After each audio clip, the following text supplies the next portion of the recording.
जिस शब्द से आप रोटी खा रहे, जिस शब्द से आप विधायक बने, जिस शब्द से आप मंत्री बने, जिस शब्द से आपको जमीन का मालिक बनाया, इसके बाद भी शब्द के प्रति आपका कर्तव्य क्या है? संविधान में इतनी सारी चीज लिखी है, अनुच्छेद 244(1), अनुच्छेद 244(2). आखिर क्यों किया?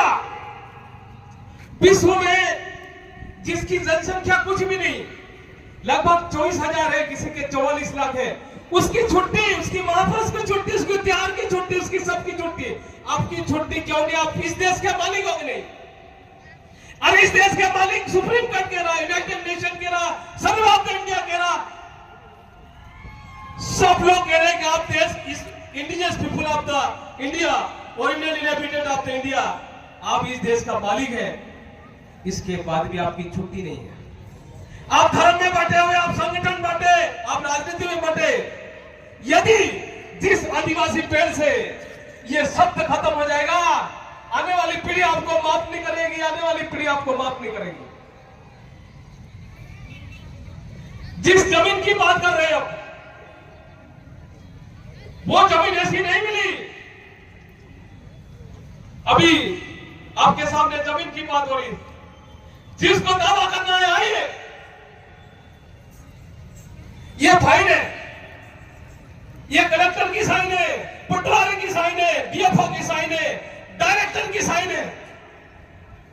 अरे जिसका फर्जी है तो एफआईआर दर्ज करो। ये कागज किसने बनाए? बुरा लगेगा, लगेगा। ये जमीन का मामला है, अब अनुसूचित क्षेत्र का मामला है। जो प्रशासन आए हुए, पुलिस प्रशासन, रेवेन्यू प्रशासन, सभी प्रशासन, ये अनुसूचित क्षेत्र है कि नहीं? जिसको पूछना है आइए, ये अनुसूचित क्षेत्र है या नहीं? यदि अनुसूचित क्षेत्र है तो उसमें कौन कौन से कानून लागू नहीं होते? और आखिर अनुसूचित क्षेत्र घोषित क्यों किया? जो पढ़े लिखे लोग हैं, नौकरी करने वाले लोग हैं, जो पटवारी हैं, उसकी गांव की जिम्मेदारी है कि एक एक जमीन का टुकड़े क्या उसमें आदिवासी की परंपरागत ग्राम सभा में दर्ज करे। अभी झाबुआ में बाबा देव की जगह वहां पे सरकारी भवन बनाने का स्वीकृति दे दी। वाटी से सुनो नहीं, जय मुंडा ने कहा हम इस देश के नेटिव पीपल है, हम शिकारी है, दंगली वाले लोग हैं, बिलखे वाले लोग हैं, फले वाले लोग हैं, हम कपड़े वाले नहीं है, लेकिन हम इस देश का जमीन का मालिक है, हमारा हक और हुकूक पहला होना चाहिए। इसलिए इंडिजियस पीपुल, ओरिजिनल पीपुल, आदिवासी शब्द होना चाहिए संविधान सभा में। लेकिन उस समय वो शब्द, जिस दिन जयपाल मुंडा नहीं थे, उस दिन उस शब्द को हटा दिया। यदि वो शब्द होता तो आपको ये स्थिति नहीं आती, आपको डिफाइन करने की स्थिति नहीं आती। आज मैं सभी जितने प्रतिनिधि हैं, जितने गांव-गांव के लोग आए हैं, जो नौकरी करने वाले लोग हैं, उनसे मैं पूछना चाहता हूं कि आपके संवैधानिक अधिकार कौन बताएगा? अरे सुन एरिया है आपका क्षेत्र। जिस समय हमारे लोग पढ़े लिखे नहीं थे, तो फिर इस संविधान में प्रावधान किसने किया? 1873 में लाइन किसने बनाई? अनुसूचित क्षेत्र 1874 में कैसे बनाया? वाजिबुल्लाह जब मुसलमान आए थे, उस समय अधिकार किसने दिए थे? वाजिबुल्लाह का। आज भी भू राजस्व लिखा। इस संविधान की बात कर रहे हैं हम, इस भू राजस्व की बात कर रहे हैं। यह भू राजस्व है। इस भू राजस्व में कहा आदिवासी क्षेत्र, अनुसूचित क्षेत्र, अनुच्छेद 244(1) और 2, उसमें आदिवासी की सामाजिक, सांस्कृतिक, आर्थिक हित प्रभावित हो रही होने की संभावना हो, आप उसको नहीं ले सकते। आप ये बताइए कि ये क्षेत्र अनुसूचित क्षेत्र है तो फॉरेस्ट अनुसूचित क्षेत्र के अंदर आ रहा है कि फॉरेस्ट के अंदर अनुसूचित क्षेत्र आ रहा है? ये जितने कर्मचारी हैं, जो पढ़े लिखे लोग हैं उनकी जिम्मेदारी है अनपढ़ आदमी ने अपना जमीन बचाई। आपके पास जमीन का टुकड़ा है, उस अनपढ़ आदमी ने, कुष्ठी वाले आदमी ने लगन भर के भर भर के दिया कि नहीं दिया? यदि जमीन का टुकड़ा नहीं होता तो कहां जाते? आपका घर कहां होता? अरे पूछो, हमारे पूर्वजों से पूछो, आपका जमीन का टुकड़ा मिला कैसे? वो कुश्ती कैसे बचाई थी? बिना कुश्ती का, बिना जमीन का कैसे जिंदे रहते हैं? जो पढ़े लिखे हो गए हैं, जो लोग वकील बन गए, संसद में चले गए, विधायक बन गए, उनके दिल पे हाथ रख के पूछना चाहिए, हम रोटी किसकी खा रहे हैं? कौन से शब्द से खा रहे हैं? अरे जिस दिन आपका आदिवासी शब्द खत्म हो जाएगा, आपको ना विधायक बनाएंगे, ना सांसद बनाएंगे, ना आपको नौकरी मिलेगी। अभी ज्यादा बहुत दूर की बात नहीं है, बदनावर क्षेत्र में आप चले जाओ, वहां पे विधायक आदिवासी नहीं है, लेकिन 1,15,000 से ज्यादा आदिवासी है। मानपुर में, मनासा में, जावरा में, लेकिन वहां पे कोई प्रतिनिधि नहीं है। कौन बात करेगा?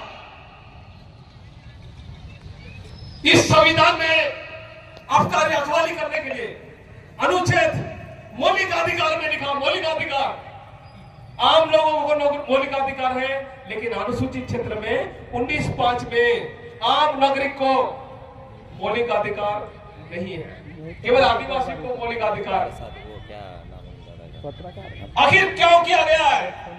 और जहां जहां अनुसूचित क्षेत्र है इस देश में, आज भी वहां शुद्ध हवा है, शुद्ध पानी है। जहां जहां आदिवासी है वहां पे शुद्ध हवा है, शुद्ध पानी है, और वही पानी इंदौर में जा रहा, भोपाल में जा रहा, जबलपुर में जा रहा, आपका राजस्थान और गुजरात में देखो वो पानी किसका पी रहे हैं। लेकिन बलिदान कौन हुआ?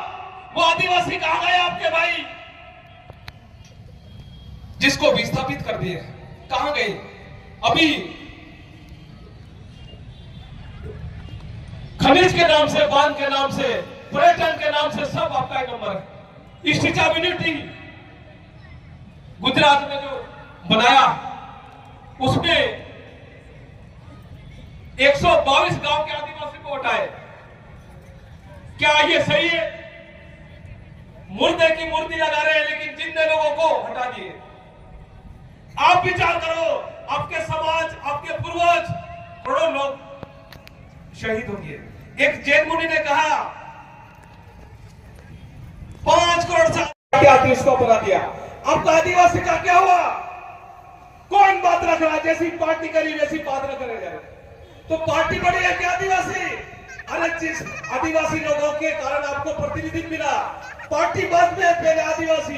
लेकिन आदिवासी शब्द जब खत्म हो जाएगा आपको कोई नहीं पूछने वाला है। सलाहकार को रिसर्च के बारे में स्पष्ट लिखा, उसमें वर्जिश खाका ने कहा 75 साल के अभी तक कोई कमी हुई, उसका जिम्मेदार सलाहकार परिषद है, वो सक्रिय होकर काम नहीं किया। यदि वो सक्रिय होकर काम करती तो ये हालत नहीं होता। अभी आप लोग जो कह रहे इसमें 76 गांव लिखे हुए, ये खंडौली के आसपास गांव, वालपुर के आसपास गांव, 76 गांव का मैं नाम नहीं पढ़ना चाहता। उसमें मैंने टोटल लगाया, ये सर्वे रिपोर्ट है। 76 गांव के लोग कितने होंगे, कितनी जमीन जाएगी? और मेरे जो आकलन किया उसमें 30,000 हेक्टेयर, इतनी सारी जमीन धीरे धीरे जाएगी। और उसमें लिखा है 18 किलोमीटर से लेकर 48 किलोमीटर तक। ये एक जगह नहीं है, खनिज एक जगह नहीं है। यहाँ पे 48 किलोमीटर कुक्सी वाले भी जाएंगे और ढाबा वाले भी जाएंगे। तो क्या आप लोग आपके बाप दादा की जमीन छोड़ना चाहते? अरे जिस माँ ने आपको पैदा किया, जिस बाप ने आपको इतना अधिकार दिया, क्या छोड़ दोगे? हम आखिर क्या रास्ता अपना रहे? क्या धर्म पार्टी ही बड़ी है? जब पार्टी और धर्म नहीं थे तो आप मरे हुए थे क्या? ये आपको तय कर रहा है।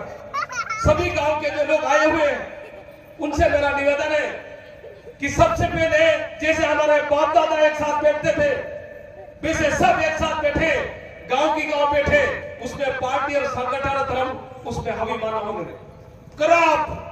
आप सभी संगठन और पार्टी में रहो, लेकिन जब आपका भूमि नहीं रहेगी, आपका संविधान नहीं रहेगा, तो आप चीन में कैसे रहोगे? आप ये बताओ, आपके आने वाली पीढ़ी को क्या बताओगे?